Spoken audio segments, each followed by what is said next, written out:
حضرت ایوب علیہ السلام کله تیر شوی دی، عمر یې څومره او یو تکلیف او بیماری پې راغلی ده، دا ولې راله او بیا په هغه تکلیف څونه موده او د هغه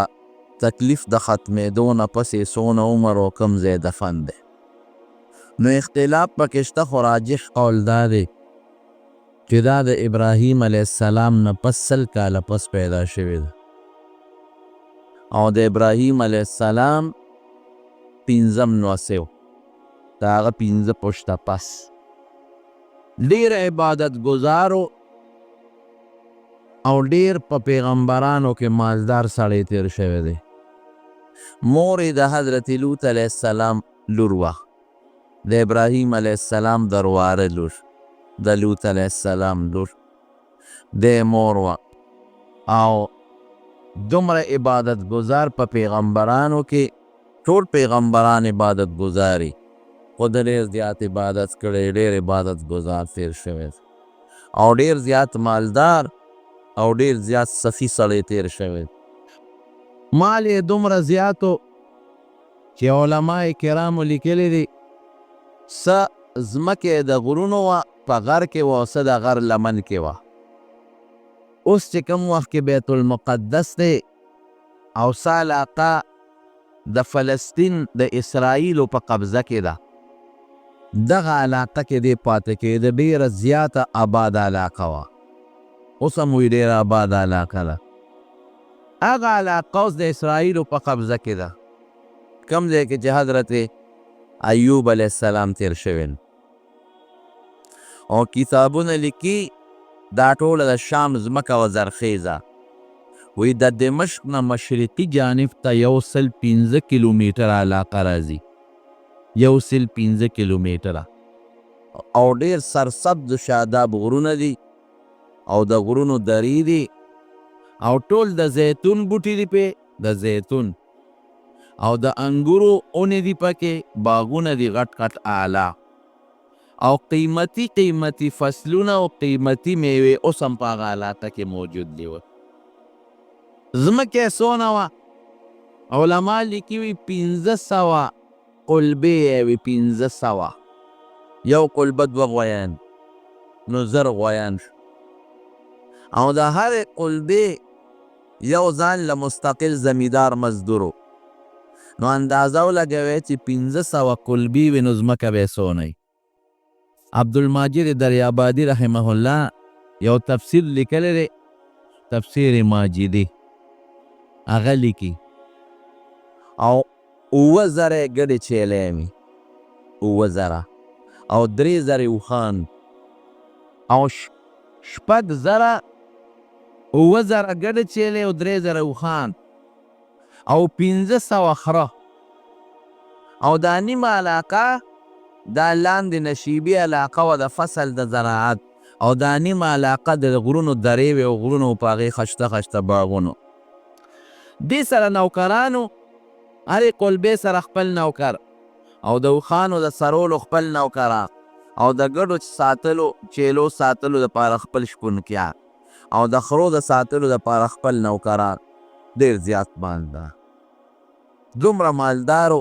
مهمان نوازي خو د ابراهیم علیه السلام نوسې او ما درته مخکې د ابراهیم علیه السلام متعلق ویلو چې هغه څونه مهمان نواز و، ډېر هغه نوسې نو مهمان نوازي پکې وه، بغیر د میلمنو نه به یې ډوډۍ نه خوړه او چې کله به ورته وي پته ولګېده چې پلانکۍ علاقه کې غریبانان دي نو د شپې به یې ډوډۍ واخېسته، هغوی له به یې رسو، جامې به یې خلکو له ورکولې، څادرونه او جوړې، وی تر دې حده پورې که داسې موقع به وه چې نورې جامې نشته نو خپله جوړه به یې زر وویسته، ځان نه به یې عام څادر تاو کو او غریب له به یې هغه خپله جوړه ورکوله، یو شان د رب العالمین عبادت یې کو. دغه زمانه کې نبی علیه السلام مبارک فرمایي، حدیث شریف دی چې دا شیطانان به بر اسمانونو ته ختل، کله چې خدای پاک زمون پیغمبر علیه السلام ته وحی د قرآن شریف په شکل کې نازله کړه نو بیا دا شیطانان د اسمان د خطو نه منع شو، نو ابلیس او د هغه بچي به بره ختېدل او فرشتو چې به خپل منځ کې څه خبرې کولې هغه یې اورېدلې نو بره په اسمان کې فرشتو د حضرت ایوب علیه السلام د عبادت ذکر کو د هغې صفت یې کو چېرې ایوب علیه السلام ډېر زیات عبادت کوي ځان له عبادت خانه جوړه کړې ده په هغې کې لګیا دی د الله عبادت کوي روجي نیسي او منځونه کوي او ډېر زیات سخي سړی دی سخاګانې کوي نو شیطان د مسلمان په عبادت ډېر سخت غوسه کېږي ده له حسد راځي او ده له بغض راځي دا شیطان د انسان دشمن دی قرآن شریف کې الله فرمایي ان الشیطان لکم عدو فاتخذوه عدوا وی شیطان ستاسو دشمن دی دی ګورې خپل دشمن وګڼئ دی خو وایي چې څونه مې د انسانان دوزخیان کړل چې الله ورته غوسه کړم ځکه زه خو د دې انسان د برکت نه د جنت نه راشړلی شوی دا راده کوشش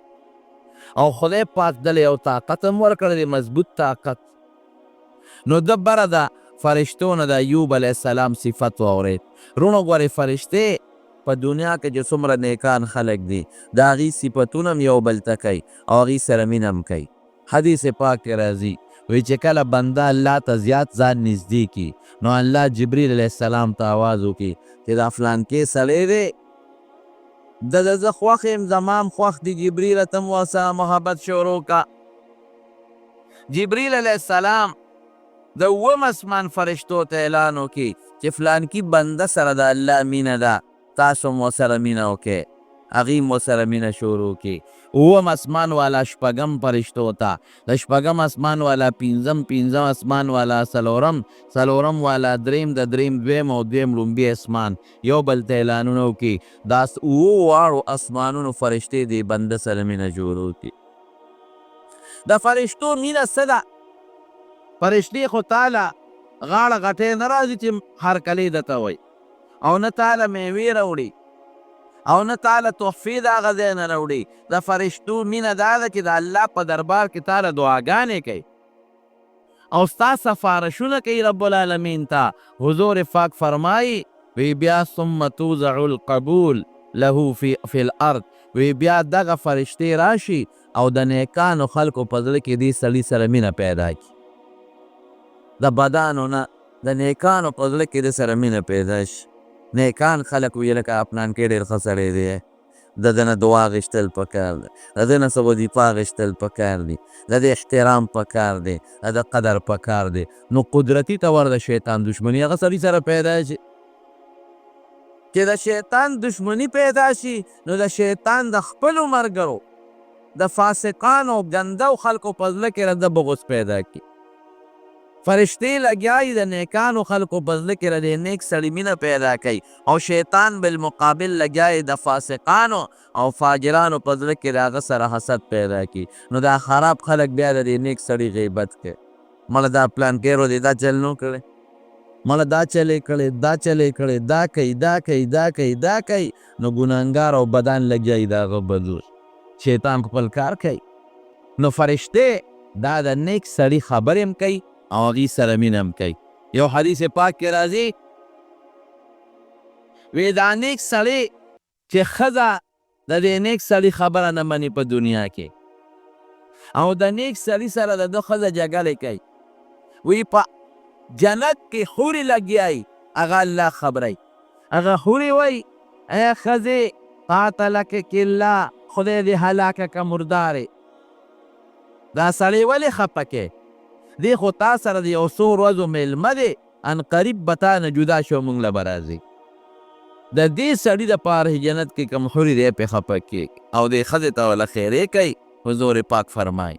نو دغې فرشتې لګیا وې او د ایوب علیه السلام صفت یې کاو نو د شیطان په زړه کې کرښې چې اوهو دا خو دوه نیک سړی چې فرشتې صفتونه کوي دله خو څه چل ول پکار دی دا شیطان څه وایي وایي یو عبادت به نه کوي زړه یې مطمئن دی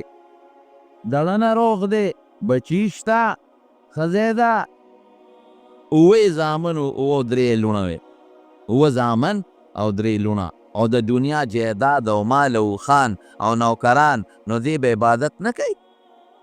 د ده دا مال که نه وي دی د عبادت وکړي دا خو خدای مال ورکړی دی نوکران یې ورکړي دي دا درته خدای غواړي چې د عبادت وکړي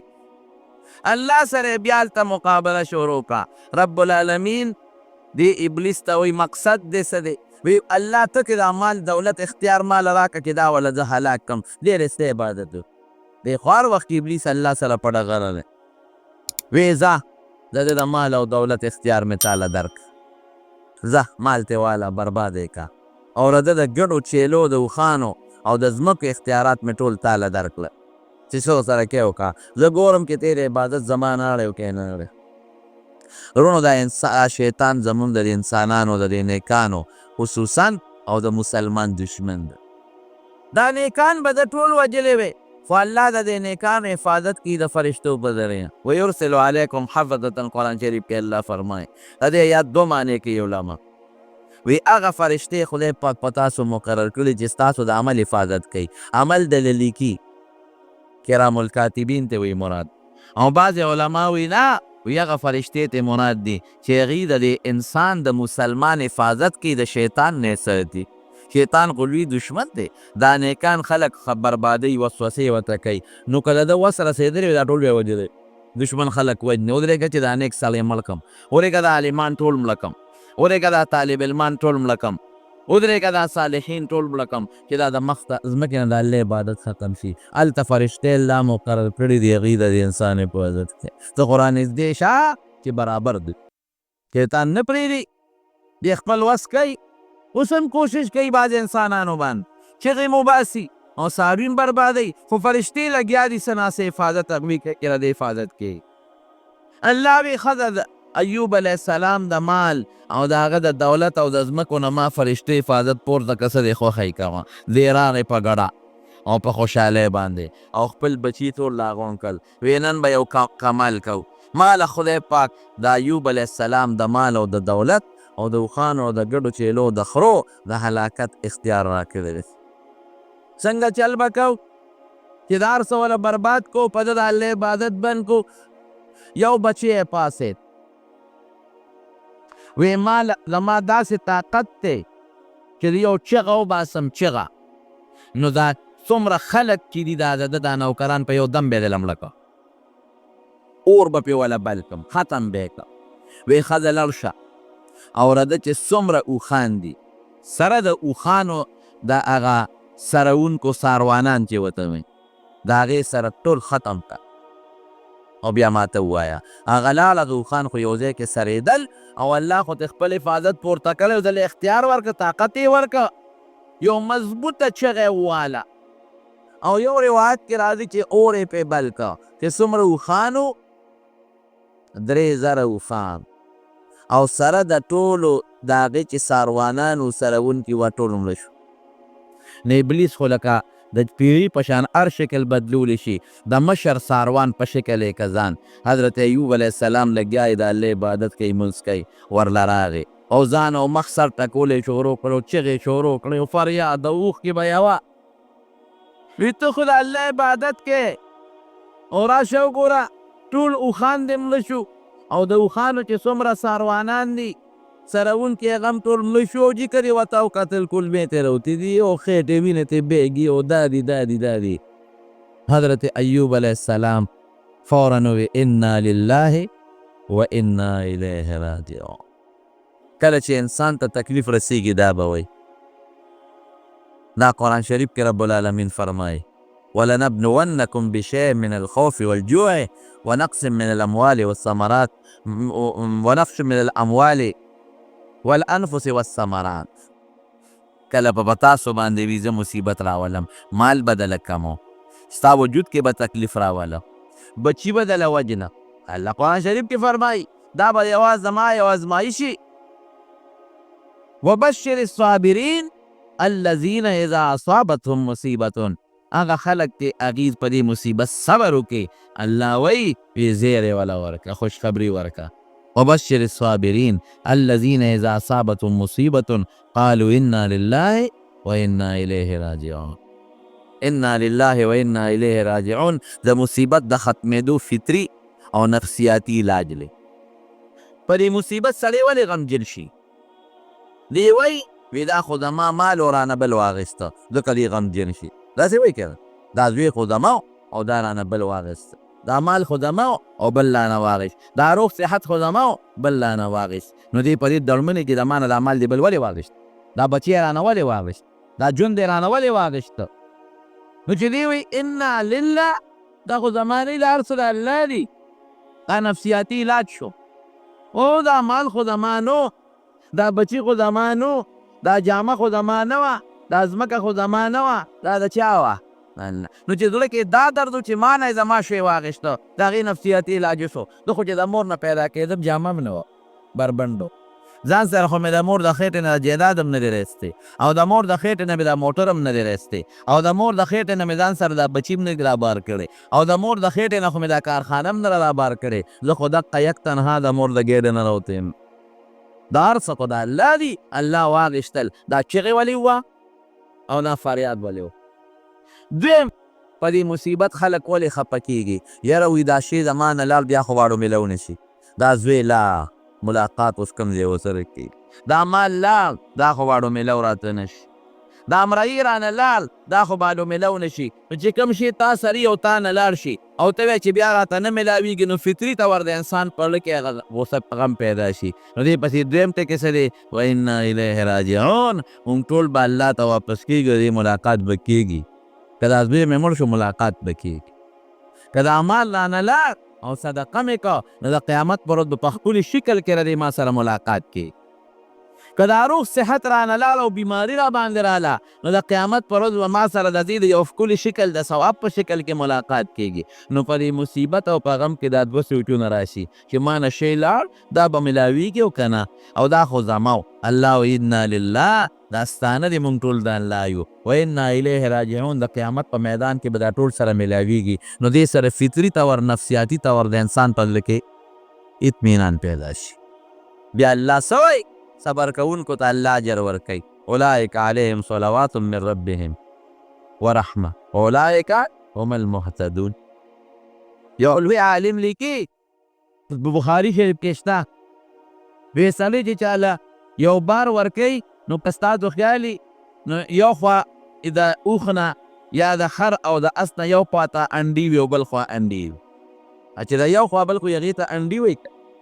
او چې په هغه منځ کې یو شی پروت وي، یو خوا هغې ته سرباري وایي، عربۍ کې ورته علاوه وایي. وی نعم العدنان و نعم العلاوه. وی الله درې بدله ورکړل، دوه انډي او یو سربارې. اولئک څنګه دی؟ علیهم صلوات من ربک ورحمه. د الله مهربانه او عظیم رحمت وشو. اولئک هم المهتدون. جنت ته به مځي، دی سربارې شو. او د ایوب علیه السلام متعلق هم الله وایي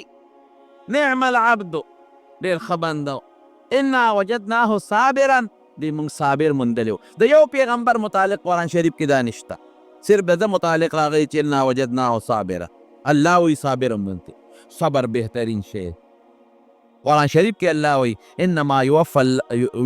یوفى الصابرون اجرهم بغیر حساب. بیان القرآن کې مولانا اشرف علي تانوي رحمه الله لیکلي دي، وایي د قیامت پر ورځ او شبیر احمد عثماني رحمت الله علیه په خپل تفسیر کې لیکلي دي، وایي د قیامت پر ورځ چې الله تعالی د اجرونه ورکوي، ثوابونه، چاله به یو په لس ورکوي، چاله به یو په شل ورکوي، چاله یو په 200. او چې کوم صابرین دي دوی چې راشي هغې ته به دونه اجر ورکړي چې د هغې څه انتها به ني، بلکې یو روایت کې راځي دومره اجر به چې د هغې به وزن ته او طول ته مجت ني. وایي به چې زه دومره شی مې درکړه چې وزن ته جسیس ته بې حسابه بې کتابه جنت ته. نو په تکلیف او په مصیبت صبر ازمایش خو راځي، په نیکانو راځي. زمارونو حضرت ایوب علیه السلام ته چې څنګه دی ووایي هغه څه وایي انا لله و انا الیه راجعون. زه ښه شوه، د یو غم خلاص شو. څه به هم دا سوچ کوو چې اوښ مې مړ شو او بیمار شو که نه، او اوښه چې ده نو دا لنګه شو بچی یې راوړو که نه، او که بچی په لنګانه کې مړه شو که نه، یو غم غوس شو. دغه بیا الغم و.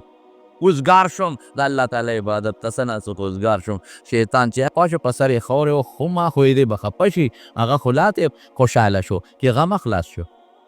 بچی بیا راغونډ کړل، نه نه نه وایي دل کمزوری و، لږ نور دل ور رسول پکار دی. یو بل پاسېد، هغه وایي ماله دا طاقت شته دی چې زه ولې دا ټولې ګډه چیلې سره د دې شپونکیانو په یو ساعت اوس مړه. وایي زه ورځه پې 2000 ګډه چیلې وې سره د شپونکیانو، او خرو چې پې ورغې هر څه یې دوړه کړل. راغی د هغه مشر شپونکي په شکل شو. ایوب علیه السلام بیا د الله تعالی عبادت کوي، په ځان یې راکېښود او سر مخ وهه چې بل څوک بې په چغو چغو به یې جوړوي. ایوب علیه السلام خو ټینګ و، وی راشه که نه ته همغسې لګیا خپل منځونه کې،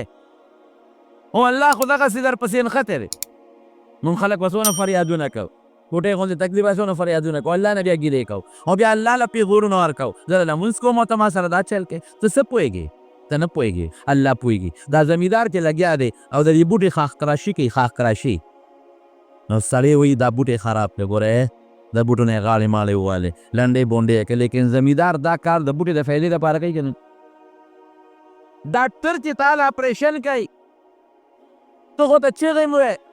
اوهو ډاکټر صاحب لاس مه پرې کوه او ګوته مه پرې کوه او اپریشن دله کوي، هغه ستا ټیک ته تا له دردمن کوي دي، پیسې دې هم لګوي، وینه هم درنه وباسي، زخمونه هم در کې جوړوي، لیکن ته په خپله فایده نه پوهېږي، ډاکټر ستا په فایده پوهېږي.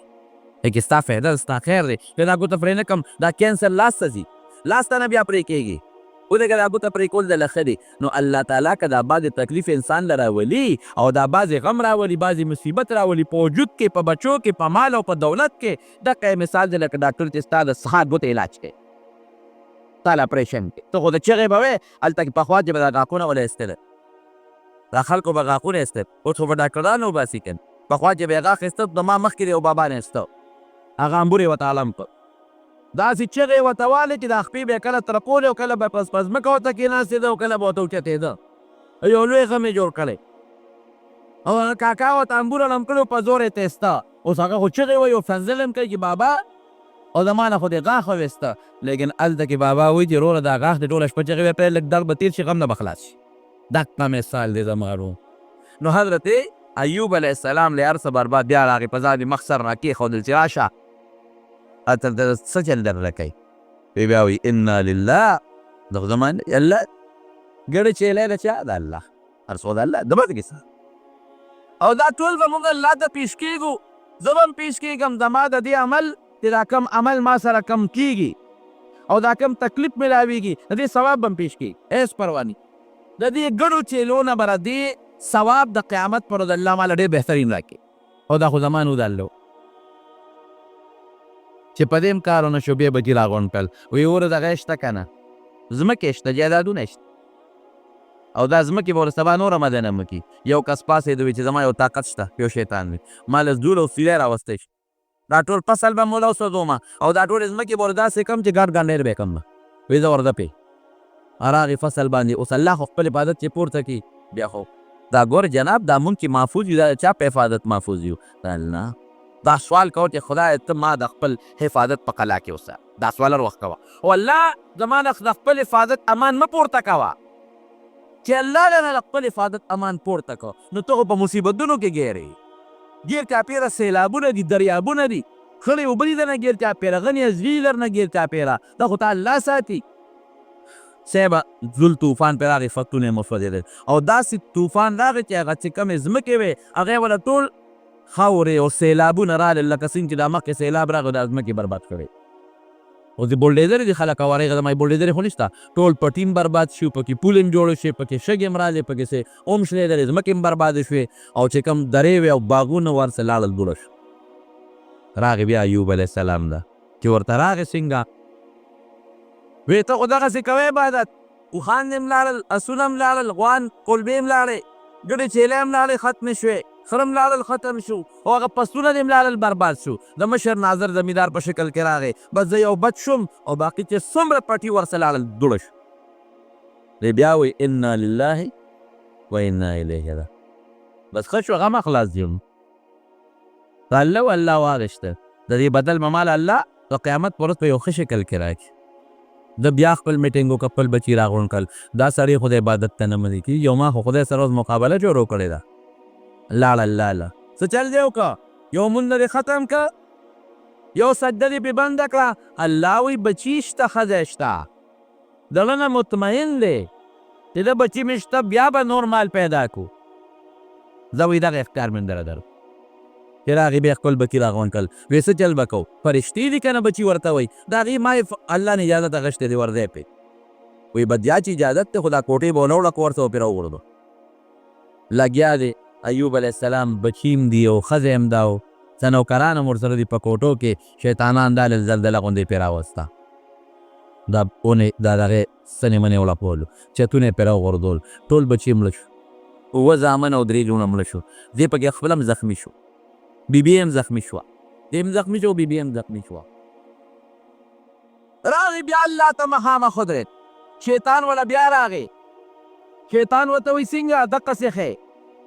ښځه او خاوند تنها پاتې شوی که نه شوی بچي لاړل مال لال هر څه دوړه شو نو حافظ ابن کثیر د ده یو قول لیکلی دی درته وایم بچي او مال او ښځه او هر څه دوړه شو دې څه وایي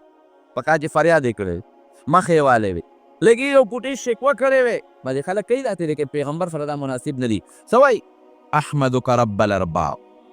ای د مالکانو مالکه زه ستا ثنا کوم ستا صفت کو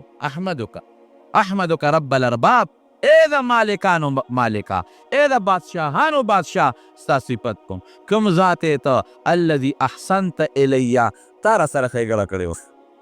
دا ډېر خلک دي چې هغې بچي نو تا ماله را کړي ډېر خلک و چې د هغې ځمکې نه وې دا خو تا را کړی ډېر خلک و چې اوښان یې نو دا خو تا را کړي ډېر خلک و چې قلبې یې نه وې مال یې نو دا خو تا را کړي احسنت الی ما سره دې ښېګړه کړې وه اعطیتني المال والولد ماله دې مال هم را کړی بچي دې هم را کړی تا را کړي مال او بچي تا را کړي او تا را سره ښېګړه کړې وه فلم یبق من قلبي شعبة الا قد دخله الله وی مال او بچي دې راکړل وی د هغې محبت مې زما زړه ته ننوتی ما چې به تا ته مونځ کو نو په زړه کې مې د مال مینه م وه ته مې یادولې په زړه کې مې د بچو مینه م وه تا ته مې سجده کوله زاري مې کوله خو په زړه کې مې د بچو مینه م وه فلم يبق من قلبي شعبة الا قد دخله زما په زړه کې یو ځای داسې نو چې د مال او د بچو مینه پکې نه دا پکې دننه شوې وه فاخذت ذلك كله مني نو الله دا ټول مال بچي دې رانه واخېستل وفرغت قلبي زړه دې راله اوزګار ته الله زړه دې راله اوزګار ته هغه د مال او د بچو مینه چې مې زړه کې پرته وه الله هغه دې واخېسته ادې واخېستل اخذت ذلك كله من ټول زما نه واخېستل وفرغت قلبي زړه دې راله اوزګار اوس به ایله ستا داسې شوق سره عبادت کوم پروردګار او تماشه کوه مخکې خو به مې ستا عبادت هم کو بچو سره به مې یو توجه به وه د مال توجه به وه دنیا کې چې سړي وي نو د دې توجه وي که نه وي مال چې څومره زیات وي غمونه یې زیات دا توجه وه اوس هغه توجه کټ کنیکشن صرف چا سره دی الله سره دی اوس نو بچي نه یادو بچي مې خوږ دی راشه علاج وله وکړه بچي ناجوړه دی راشه علاج وله وکړه مزدور ناجوړه دی د ډاکټر نه بوځه اوږې دی ډوډۍ ورکړه نه هغه قصې لاړې ختمې شوې د زړه نه هغه مینې محبتونه ووتل اوس صرف او صرف الله ستا مینه مې په زړه کې پاتې ده فرغت قلبي زړه دې راله اوزګار که ربه زړه دې راله اوزګار که خوشحاله دې کړم فلیس یحول بیني وبینک شیء اوس وي زما او ستا په منځ کې پرده نشته دا حافظ ابن کثیر په صورت انبیا کې په خپل تفسیر کې لیکلی حواله مې در ښځه او دې پاتې شو چې پاتې شو تحت عبادت شروع شو مخکې په نسبت بهترین عبادت د نبی کریم صلی الله علیه وسلم یو ماشوم نوسې یو ماشوم بچی نوسې د بیبي زینب مړ کېده وفات کېده بیبي زینب سړی راولېږه نبي علیه السلام ته چې بابا ته مې ووایه چې راشي ځکه چې اولاد له پلار راشي نو غم له غوندې دغه شي کم شي نبي هم خو پوهېږو چې دا حضور پاک ریلوی رحم که زه ورله خو مال هم جړه راځي دا لور به مې نور هم پریشانه شي وی دې لور ته مې ووایه چې ان لله ما اخذ وله ما اعطى چې څه درکړي دا هم د الله دی او چې د نه یې واخېستل دا هم د الله دی او فلتصبر صبر دی وکړي ولتحتسب او په دې مصیبت کې د الله رضا طلب کوه ګوره څه درکړل او څه واخېستل د چا دی د الله دا تصور او سوچ دی چې د بنده قایم شي چې د مور نه پیدا کېدم څه ما سره هر څه الله راکړه والله واخېستل ته او که ته دا بچې دا به څنګه کېږي دا پلار نو قیامت پر ورځ ملاقات کېږي که خو ازمایش ډېر سخت دی ټینګېدل ورته ګران غواړې به یې نه ګورې دا به نه وی چې ما یو سړي وي الله ماله صبر راکړې نبي علیه السلام وی سألت البلا وی مصیبت دی خو لکه صبر کو هلې کې مصیبت دي داسې شوه لکه چې مصیبت در باندې راشي نو صبر نه، چې مصیبت راشي نو هغه وخت بیا صبر دعا کوه، او چې مصیبت دی صبر دعا به نه کوې. شیطان بیا الله الله یا الله سړی مطمئن دی، ټیک ده چې بچي یې ملاله او نوکران یې ملاله، په خپلو لاسونو دفن کړل، ښخ یې کړل، لیکن جناب الله سړی بیا هم په خپل ځان مقابله دی که نه،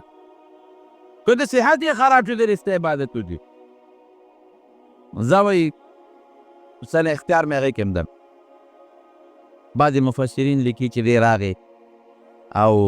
ایوب علیه السلام په وجود کې اثر د بیماری پیدا، اوس ورونو په دې ځان پوهېږي. بعضې بیماری د شیطان د ټونګې نه پیدا کړي، بعضې بیماری د شیطان یو نجس پلید شی دی، دی بعضې وخت کې راشي د لالو توکي په خوراک چې تا هغه ډوډۍ خو هغې نه مرض پیدا کېږي. په څه به ځان بچ کړې؟ د الله په نوم تېره جوړې درته وي، بسم الله ووایه. که دې منځ کې درته یاد شوی بسم الله اوله و آخره، د الله نوم والا د ده نه به دې الله وساتي. بعضې وخت کې د انسان له ټونګه ورکړي، بعضې وخت کې د انسان د زخم له لاړې وتي متیازې ورباندې وکړي. اوس ته نه ګورې چې کله انسان زخمي شي نو فوراً ډاکټران ورته یو قسم ستن وایي ټیسټ چې څه شی چې د زخم نه څه کینسر جوړ نه شي، جراثیم پکې پیدا نه شي، بار نه رانه شي. دقه رنګې دې کوشش کړي چې دا جراثیم په دې زخم کې پیدا کړي او په زخم کې څه تکلیف پیدا کړي. نو شیطان ظاهري خپل کوشش کوي دا پیغمبر سره هم کوي او بنده سره هم کوي، او پیغمبر ته الله ساتي او عام بنده چې دی نو اتې کله خدای وساتي چې دی هغه بهتر کلمات ووایي، او که د هغه بهتر کلمات د پیغمبر علیه السلام ونه وایي نو بیا دې پرې نه ساتي. نبی علیه السلام مبارک فرمایي وایي چې کله ماښام بانګ وي ماشومان بار مه پرېږدئ. ګورو دا دې کې فلسفه ده، ماشومان به بار نه پرېږدي چې کله پوره تیاره خورې شي نو که بیا ودي نو ودي دی. ولې شیطانان دې وخت راخورېږي، دې ماشوم ته نقصان بدله ورسوي. ممکن ده که هغه لږ ټیم کې د دې ماشومانو نه د الله حفاظت پورته شوی دی او شیطان راځي په دې زخم کې به متیازې درته وکړي، لاړې به وکړي، جراثیم به روړي پکې ورته درته واچوي، ډوډۍ کې به درته څه واچوي، سپېمو کې به درته څه شی واچوي. دې خپل لګیا دی، خپل کوشش کوي. ماسخوتوب چې سار نه پاسي، نبی علیه السلام فرمایي دا هغه سړی دی باله شیطان او فی اذنیه چې شیطان په دې غوږونو کې متیازې ورته کوي، خو چې څنګه شیطان نه ښکارېده متیازې مونږ ته نه ښکارېږي. نو چې غوږ کې متیازې لاړې غوږ دننه زخمي دی څه به ترې جوړېږي؟ مونږ ته خو د متیازې نه ښکاري، خو چې هغه زخم ته شیطان متیازې ورلی نو خامخا بیماري به پیدا کړي. داسې مرض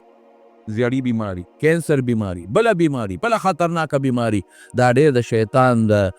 دغه نه پیدا کېږي. د مست یو قسم بیماری ذات الجنب ورته و، د پښتو بریخ، په پښتو کې بریخ پیدا شي.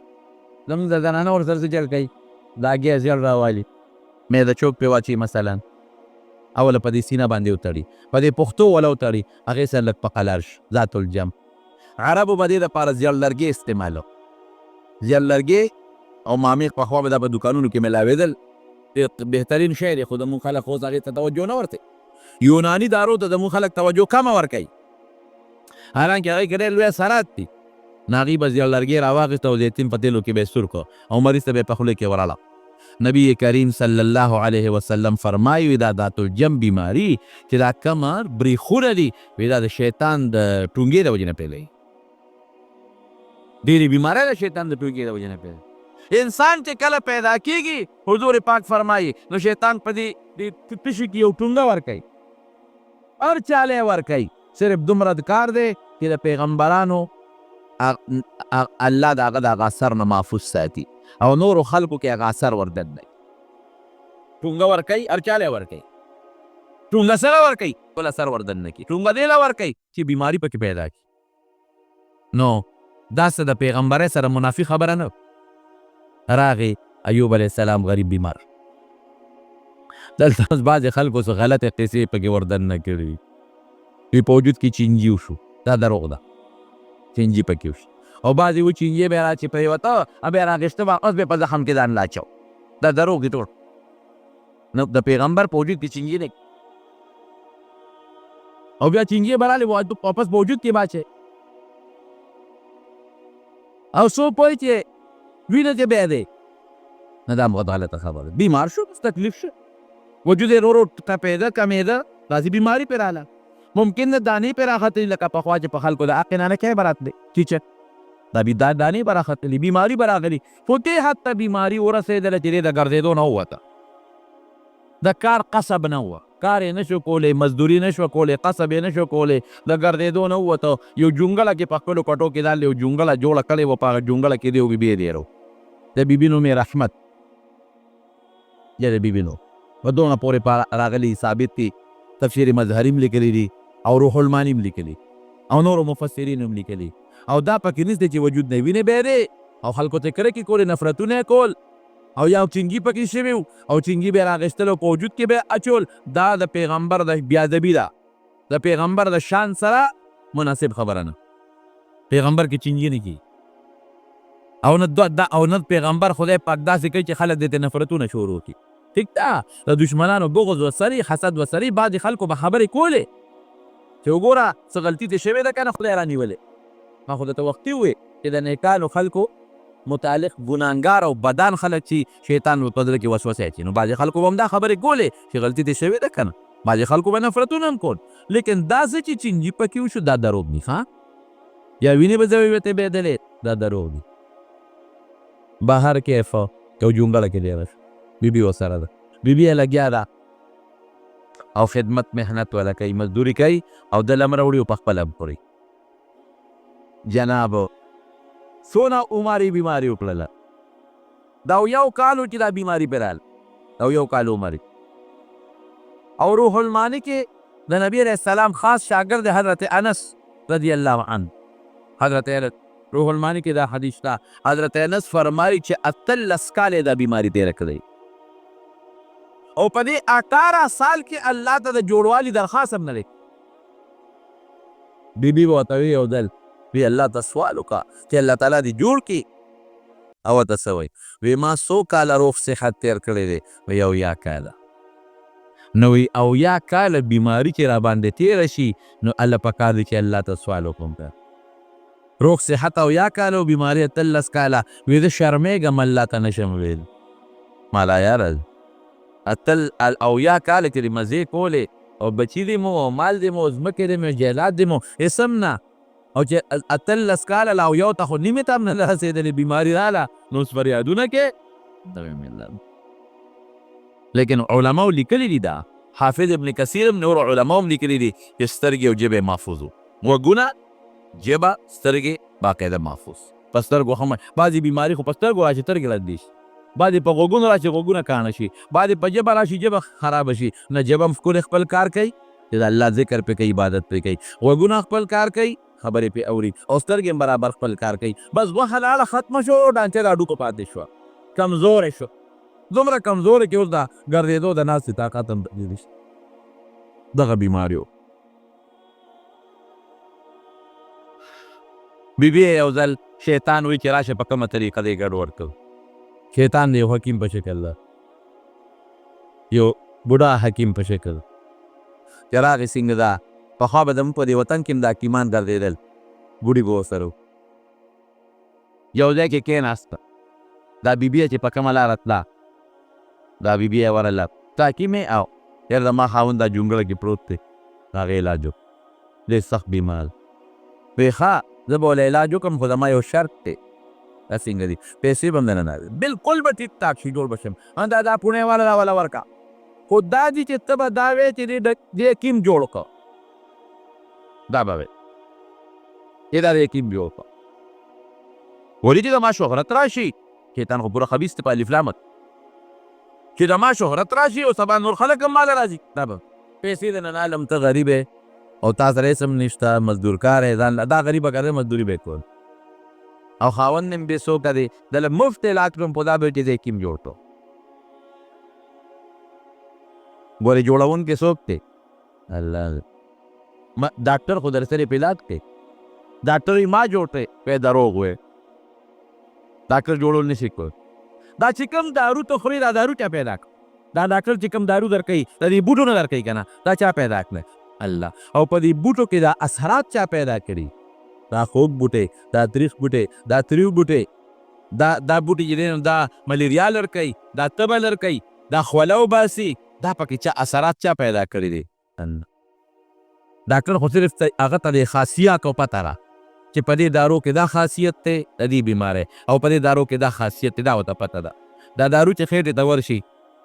دا دننه دارو په دې معده کې هضم شي او د دې بعضې اثرات دماغو ته ځي او د بعضې زړه ته ځي او بعضې رګونو کې د وینه ترې جوړېږي. دا نظام دننه څوک چلی؟ ډاکټر چلی. ډاکټر ورسره دننه کوزېږي اوزېږه دا ډاکټر ورسره کوز شوی دی معده کې ورسره ګرځي او هلته کارخانه کې د وینه جوړوي.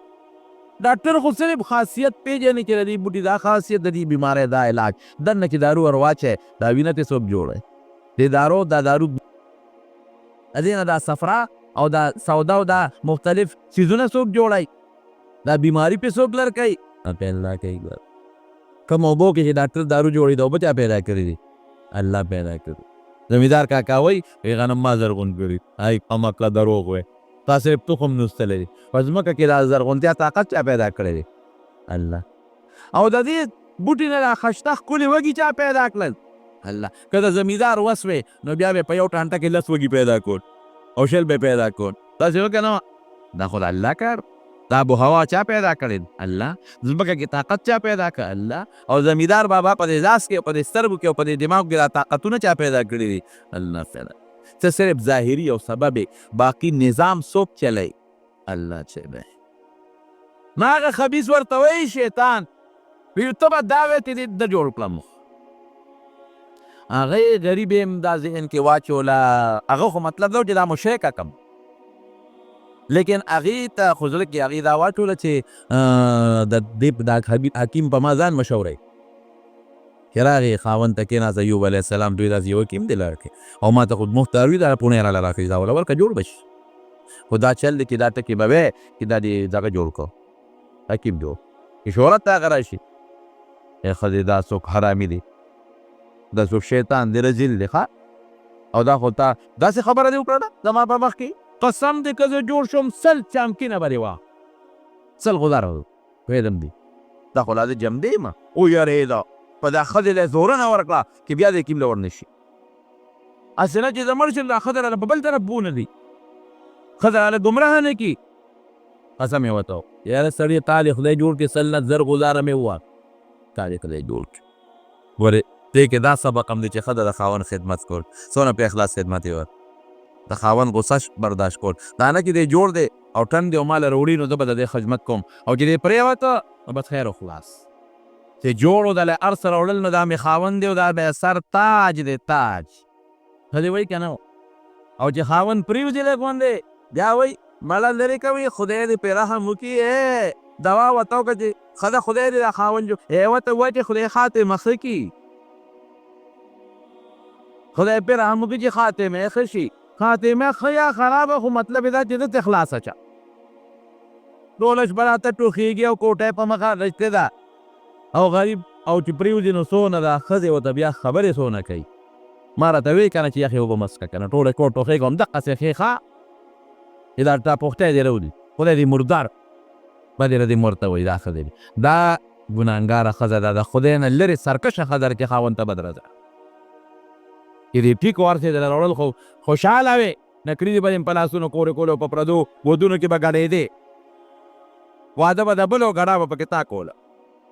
او چې دا غریب پرېوته نو اوس په بدله ورته وی دا خطرناکه ښځه دا خدای دشمنه ښځه ده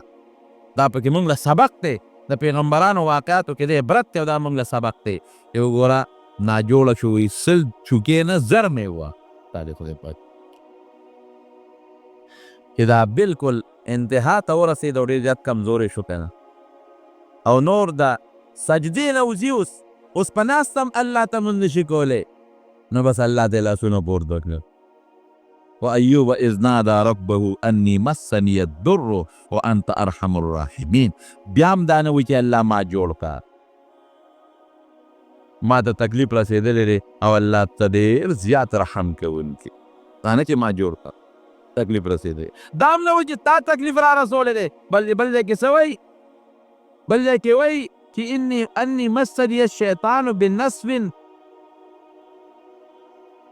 وعذاب انی مسنی الشیطان شیطان ما ته تکلیف را رسولی دی شیطان د عذاب را رسول تکلیف را رسولی دی ګوره خالق د خیر او د شر د دواړو الله دی لیکن د شر نسبت به الله ته نه کې بې ادبي ده. که دا دې وي چې الله تا د عذاب را رسولی او الله تا دا بیماری را رسولی ده نو بده نه ده، الله خالق دی، الله را رسوي، بې ادبي ده، شیطان ته نسبت ده. حالانکه ما من مصیبت فمن الله، مصیبت تکلیف الله راولي. انت ارحم الراحمین، خدایا ډېر لوی رحم کوونکې ذات خو ته پروردګاره. بس چې دی ووی الله ته، الله فوراً جبریل علیه السلام فرشته والا راولېږه، پاک وړګی کې ناست دی. ارکض برجلک هذا بارد مغتسل و شراب. څه پونده دې ووهه، پونده یې والا راواخېسته ځمکې له یې وواله، الله یې چینه پیدا کړه. چینه پیدا کړه، پیشاب پکې ولامبه، ویې لامبل او ویې څښل. هذا مغتسل بارد یخ اوبه اعلی او د څښو اوبه دي، پکې ولامبل او په ځان یې واچولې. خدای پاک دې د شلو کالو ځوان جوړ کړ. ټولې شی الله که نه، بیماري لاړه ختم. بعض انسان بیماري ختمه شي خو د هغه دانو اثرات په دې مخ کې پاتې شي، په لاسونو کې پاتې شي، هغه زخمونو اثرات پاتې کېږي. الله د زخمونو اثرات هم ختم کړه. ټیک ټاک او خشته سور سپین مزیدار خوبصورته چې څنګه شلو 22 کالو اقصې الله کو. ګوره هر تکلیف ان مع العسر یسرا، ان مع العسر یسرا. تکلیف پسې راتی، خشته ښکلې شکل مزیدار خوبصورته زور سپین او نوجوان ښځی راله. ای څنګه راله کوټې ته یې وکتل، اوس په کټ کې دی ناست دی. ای سړیه هلته کې د ما یو ناجوړه رنځور خاوند و، هسې شو وښوده چې ته درندګانو جوړوړې، چې ته حیوانات جوړ تختولې. دلته یو د دې ځای کې ستا دې ځای کې پروت و، یو بوډا او یو بیمار، یو رنځور ناجوړه، څه شو؟ ایوب علیه السلام دې ته یې پېژنې؟ خپل خاوند دې پېژنې؟ او ولې دې نه پېژنم؟ ما ورسره بلا عمر تېر کړی دی، خبرې ورسره داسې شروع به چې ښځې وپېژنه. ویې زه یم ښه، الله ځوان کړ او ښځه م وله خدای ځوانه کړه. آتیناه اهله ومثلهم معهم رحمة من عندنا وذکر للعابدین. خدای پاک وله 25 زامن ورکړل. څو زامن؟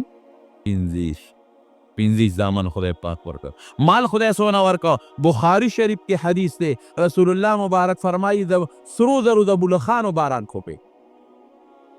د سرو زرو مولخانو باران شوپې. د ور منډه کوي او هغه راغونډوي په خپل څادر کې. الله ورته وایي ای ایوبه دې نه مې غني کړی نه، پیغمبري مې نه ده درکړې، داسې کې لا یا الله وی لا غنا عن برکتک، دا ستا برکت دی، دې نه زه مستغني نه یم، اجت مې دی ور مال ستا برکت دی، ستا له برکت نه خو ځان نه مایوس کوم. بچی خدای ورکړل، مال بیا خدای ورکړ، جیداد بیا الله ورکړ، د هغې نه زیات اوښان، د هغې نه زیاتې ګېډه چیلی، د هغې نه زیات باغونه. یو تکلیف مصیبت کړه. څونه عمر یې تېر کړ بیا د بیمارۍ نه پس؟ څوک وایي 100 کاله، څوک وایي ټول عمر یې 100 کاله و. او راجح قول دا دی چې د بیمارۍ نه پس یې اووه کاله عمر تېر کړ، جوړېدو نه پس، جوړېدو نه پس اووه کاله عمر یې تېر کړ. ښه په خوشحالۍ. نو مخکې 70 کاله د خوشحالۍ ژوند، 18 کاله د بیمارۍ ژوند، او ورپسې اووه کاله بیا د خوشحالۍ ژوند. دې کې لوی عبرت دی د مسلمان لپاره. که په چا بیماري راشي او تکلیف پکې راشي، یو به دې فریادونه نه کوي، دعا دې کوي الله ته. هغه مخکې دې نه دا نه معلومه چې دعا مه کوه، هغه یو متوکل انسان و، اخره کې دعا کړې ده. مونږ له دا دلیل شو، مونږ هغه ځای شو ټکي دعا کوه. بل ښځه به د خاوند خدمت کوي، غورځئ به نه، په خدمت یې ونه. بل دا به نه وي چې ډاکټر جوړ کړم، ډاکټر راله علاج وکړو، جوړونکي څوک دی؟ الله. چې کله جوړ شو الله ورته وایي 100 چوکۍ به اوس څنګه جل کېدې ښځې سره، دې خدمت او ته خو چې سړي بیماري غوسه هم ورځي کړي، بیمار او بیا داسې خبره یې واورېدې چې په هغې خامخا غوسه ورل، دا د نه جمدې مو داسې خبرې کوي، او که زه مړ شم چې څه به کوي؟ اوس به ورسره څه چل کوې؟ 100 دورې خو چې دا ووایې 100 چوکۍ او 100 چامکینه خدا ممله شي، څه به کوې؟ نبی کریم صلی الله علیه وسلم فرمایي الله ورته یو شی راښوون، یو جارو راواله چې 100 ډکي پکې وي، یو جارو راواله، جارو چې څو ډکي پکې 100 غوزار والا ورته بس 100 چوکۍ والې شو ته او ته الله چلو. یو شمراس جارو یې راواخېست د پکې 100 ډکي وو، یو شړکی والا ور په هغې څوک دومره نه خوږي، هغې ښځې خدمت وکړه د خاوند خدمت وکړه د خاوند په دې الله اجر او برکت ورکوي په تکلیف به صبر کوي دا مصیبت تکلیف دا ته معلومه شوه چې دا بیماری او تکلیف هر وخت د خدای قهر او غضب نه ګني په پیغمبرانو باندې راته فاسق فاجر له خدای قهر او نیک سړي دپاره د خدای پاک رحم درجې ولا بلندی الله تعالی ولا برکتونه زیاتی او چې کم کسان په تکلیف کې مبتلي دا د هغوی دپاره ډېر لوی د سبق دی او ډېر لوی عبرت دی